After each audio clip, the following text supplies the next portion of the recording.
you guys? Marty Schwartz here with GuitarJams.com. Another day, another lesson. Anyway, I'm gonna teach this to you right now. And that's it, really. You know, got some cool stuff you can check out down there. Let's learn the lesson. And here we go. Alright, the tuning of this, the original song got messed up by being recorded and slowed down and then mastered and then sped back up. And basically, though, he is playing just like a regular kind of D thing, but to make it match to the recording, we got to put the capo on the first fret. So here's what we're going to do. You can use your fingers for the intro. I did a little hybrid picking thing, but whatever works for you is going to be fine for that. So we're going to do, we need the, I'm going to call this 0, and then we got 1, 2, 3, 4, etc. So we're going to go to the 2nd fret, and we're going to cover, I just bar it, but we want to cover the 2nd fret of the G and the high E, and it comes from that D chord. But we're not playing the B string, so I'm just barring it so I can get all my other moves based off a bar kind of vibe. So here's what we're going to do. We're going to pluck the G and the high E together, then the open D. Not too bad, right? Then we're going to slide this finger all the way to 1 fret below your double dots on your guitar. But we're going to add our middle finger to that double dotted fret. And we're going to still only pluck the G and the high E. So watch, we'd have this. That open D is followed, so. And if you can take the shape, and you add your middle finger to and slide it up, that's kind of what's going on there.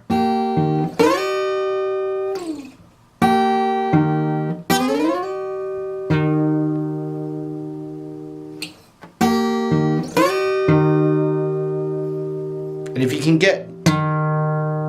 not block that so it rings out for the next couple of chords, because we're going to go like this. We're going to take that same bar idea, which right now is 1 fret below the double dots.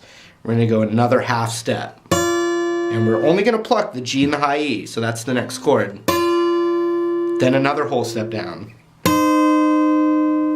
So watch, we'd have this.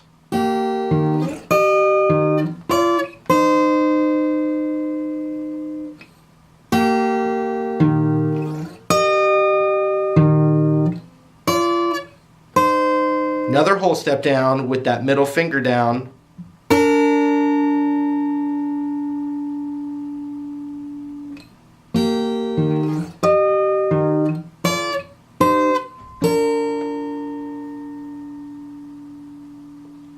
Back to the original. Let's see here.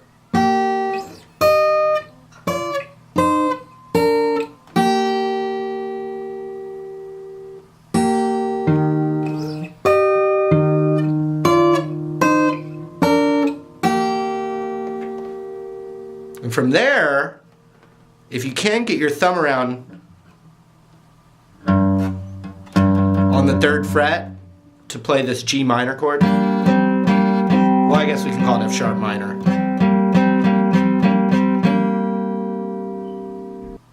So what you need to do is bar the 2nd fret, which we were already on that spot for that first and last chord we just did, but we're going to just kind of bar it over so we're covering this kind of bulk here on the 2nd fret and get our ring finger down onto right here, which will be your dot. I mean, without the capo, it's the 5th fret.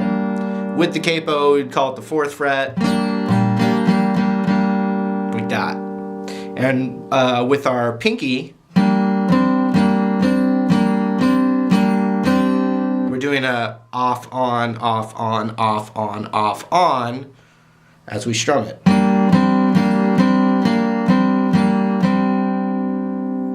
Then, with that same bar of my index finger, which I'm already barring, I want to get the open A in there, and play it like an A major chord.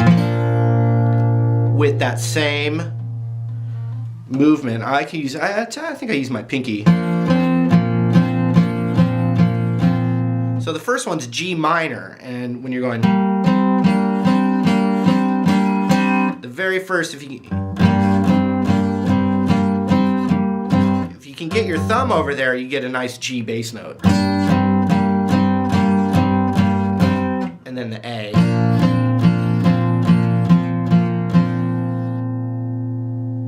Just like that.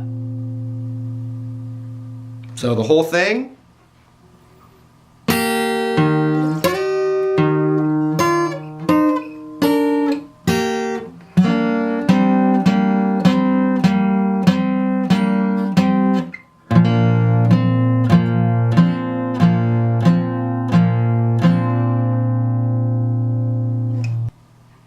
Okay, so capo's still on the first fret, and we're going to start with a D chord. And we've got, and really the whole rhythm's super easy. It's just,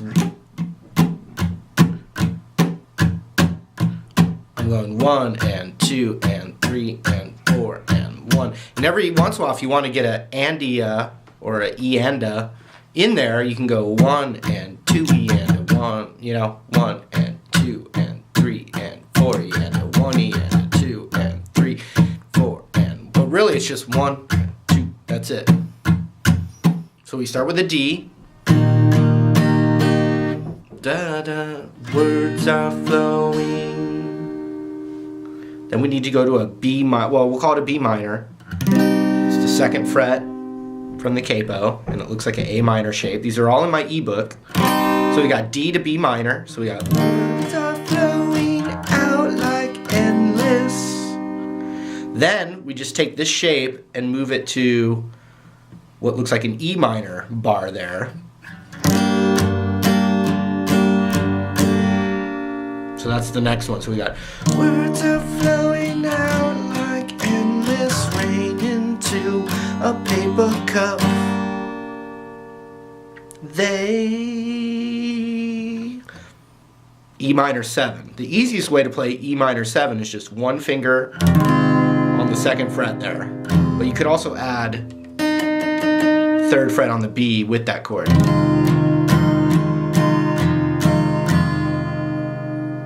They slither while they pass, they slip away across the universe. So we need an A chord after that, but here's what we got. So we got words are flowing out like endless rain into a paper cup. They slither while they slip away across the universe. Pretty much the same thing again. Pools of sorrow does one other thing, but so we got same thing. Pools of sorrow, waves of joy are drifting through my open mind. Then E minor 7 still, possessing and new chord. We'd call it G minor.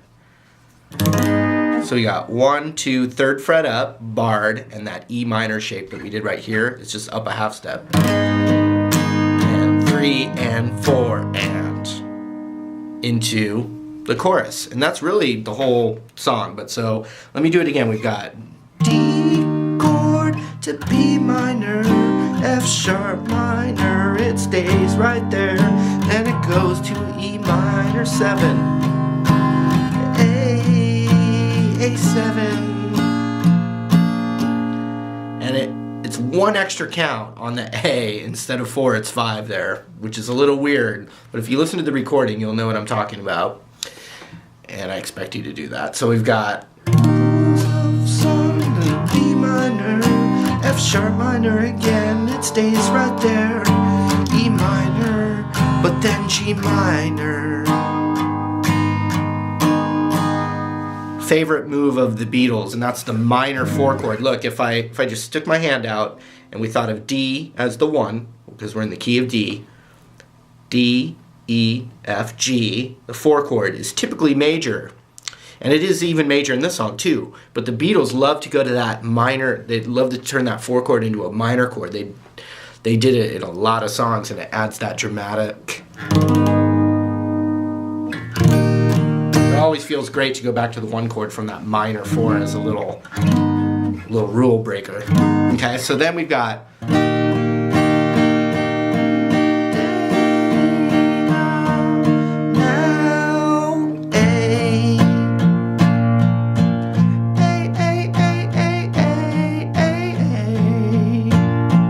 G. G, G, G, G, G, G, D. D, A, A, A, A, A, A. G, G, G, G, G, G, D.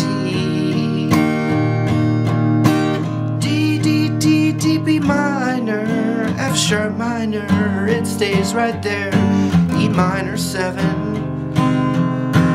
Then an A and an A7 for an extra beat. Starts over to the B minor. And we got this one again, it stays right there. E minor to G minor, dramatic.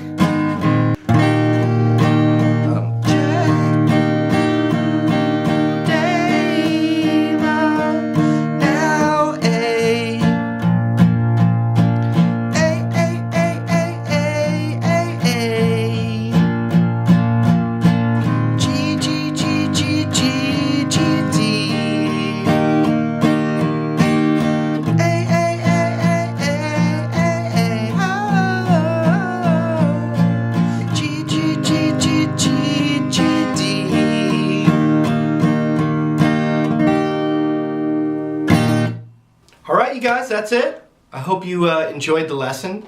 And, you know, for the new year, I might throw a couple little secret little, very subtle little Easter eggs in there. Just little things that might pop up that may surprise you. You know what I'm saying. Anyway, thanks a lot for the support, and we'll see you in another lesson real soon. See you later.